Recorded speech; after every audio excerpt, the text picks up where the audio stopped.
Olá, seja bem-vindo a mais um Café com Visão. Eu gostaria de começar o nosso episódio te fazendo uma pergunta. Você já percebeu alguém fazendo algo no tempo errado ou na idade errada? E você ficou, meu Deus, que coisa feia, coisa esquisita, não combina, não é o tempo. Quando nós falamos de distração, nesse mês de fevereiro, muitas pessoas que vivem distraídas, qual que é a consequência? Ela vai ser obrigada a viver um tempo desordenado. Então, um exemplo, filho pródigo, distraído com uma visão errada, sai de casa, aí ele volta para casa, ele volta para o lugar que ele nunca deveria ter saído. Então, o atalho vai fazer você voltar para o lugar de recomeço. E recomeço não é o lugar de Deus para a sua vida. Tem gente que tem o ministério do recomeço. Recomeça casamento, amor, me perdoa, falei alto demais, gritei em casa, me perdoa, vamos recomeçar? Vamos. Recomeça o ministério, recomeça a vida financeira. E eu vou dizer, esse não é o lugar. Porque a consequência da distração é você viver um tempo desordenado. Então você começa uma faculdade e você entrou nela por algum motivo. Ganância, dinheiro, comparação, status. Então a sua distração fez você tomar uma decisão não pelo propósito, mas por outros motivos. E aí, no meio do caminho, você percebe que isso não tem a ver com você. Então você volta e começa a fazer a faculdade em qual você deveria ter feito, que é em função de um propósito. Então a distração fez você viver um tempo desordenado. Mas eu comecei esse vídeo fazendo uma pergunta. Se você já observou, percebeu alguém fazendo algo no tempo errado, o que acontece? É pesado, é desarmônico, é feio. Eu lembro uma vez um homem de 50 anos empinando pipa na laje. Eu passando de carro, falei, meu Deus, cheio de adolescente. O que era o tempo daquele homem estar fazendo? Trabalhando, na casa, alguma coisa. Não em cima de uma laje empinando pipa. Tem gente que até me taca a pedra quando eu conto essa história. Porque quando você não quer amadurecer, você vai ser criança o resto da vida. Como diz em 1 Coríntios 13:11. Quando eu era menino eu falava, pensava, viajei, mas um dia eu deixei essas coisas de menino. Eu deixei me distrair com essas coisas de menino. Eu comecei a falar como um homem, me posicionar como um homem, sentir como um homem, focar minha vida como um homem. Então quando isso acontece, você começa a viver os tempos corretos na sua vida. Eu fui fazer a faculdade, eu reprovei numa matéria por falta, e depois eu tive que fazer já casado. Era uma tribulação, porque a faculdade era presencial, era à noite. À noite tinha as coisas da igreja, tinha minha esposa, tinha tantas coisas. Então vai ficando muito complicado. Então eu vou falar algo para você, aproveite. Eclesiastes diz que tudo ao tempo de Deus é formoso. Então tudo que você faz no tempo certo tem uma formosura ali. Então hoje tem pessoas que têm tantas áreas das suas vidas que são pesadas. Por quê?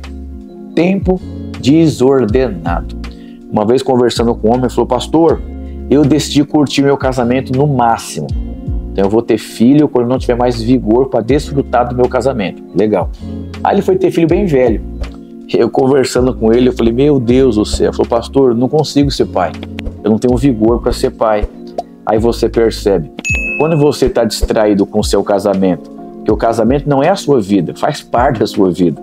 Dinheiro não é a sua vida, faz parte da sua vida. Tudo isso faz parte de um propósito, para cooperar no propósito, mas não é o propósito. Você foi criado para Deus, para o propósito dele.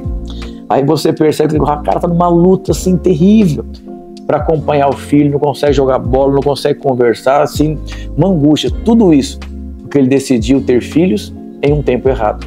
Então eu vou dizer algo para você, não demora não. Tenha sensibilidade espiritual e perceba os tempos de Deus para a sua vida. É tempo de estudar? Aqui em Eclesiastes diz assim, há um tempo certo para tudo, há um tempo para cada atividade debaixo do céu. Aqui começa, há tempo de nascer, morrer, plantar, colher, tem tempo para tudo. Então perceba qual que é o tempo de Deus. É tempo às vezes você economizar dinheiro por causa de algo lá na frente. Às vezes é tempo de você fazer um exercício físico por conta da sua saúde. Às vezes é tempo de você dedicar mais aos seus filhos nesse tempo. Às vezes é tempo de você focar completamente em leitura de assuntos específicos. Você precisa de alguns conhecimentos. Então quando você... Tem gente que não sabe nem o que ler.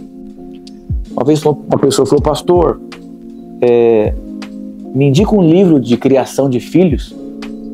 Aí eu indiquei um livro, mas ele não perguntou de quantos anos o filho dele tinha e qual ele deveria ler. Eu só indiquei, esse livro aqui é muito bom. Aí ele comprou o livro, falou, pastor, é uma bênção o livro, mas não está me ajudando muito. Fiquei pensando, mas quantos anos tem seu filho? Ele falou, pastor, tem 19. Eu falei, ai meu Deus do céu.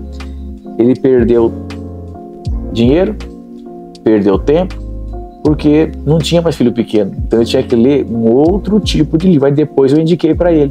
É o mesmo princípio que eu falei, entrar na faculdade e depois você muda de faculdade. Por quê? Propósito. Então é muito importante. Leia, estude. Então, começo do ano, qual curso você vai fazer? Você já sabe? Eu já sei os cursos que eu vou fazer esse ano. Já sabe quais livros você vai ler esse ano? Então separei lá muitos livros para eu ler. Eu defini o número de livros. Agora eu estou orando, conversando, meditando para definir os assuntos, para que eu possa ter uma vida focada. Então eu vou dizer, o futuro requer conhecimento. Então você tem a oportunidade de plantar conhecimento se dedicando. Eu não sei se eu te ajudei com esse vídeo, não sei se ficou claro, mas o desejo do meu coração nesse vídeo é te ensinar um princípio. Não se distraia com prazeres nem com nada, porque a consequência disso é quando você cai em si, você volta para um lugar que você nunca deveria ter saído e às vezes vai destoar. Que Deus abençoe você poderosamente e que você possa viver os tempos de Deus em nome de Jesus. Deus te abençoe e até o próximo Café com Visão.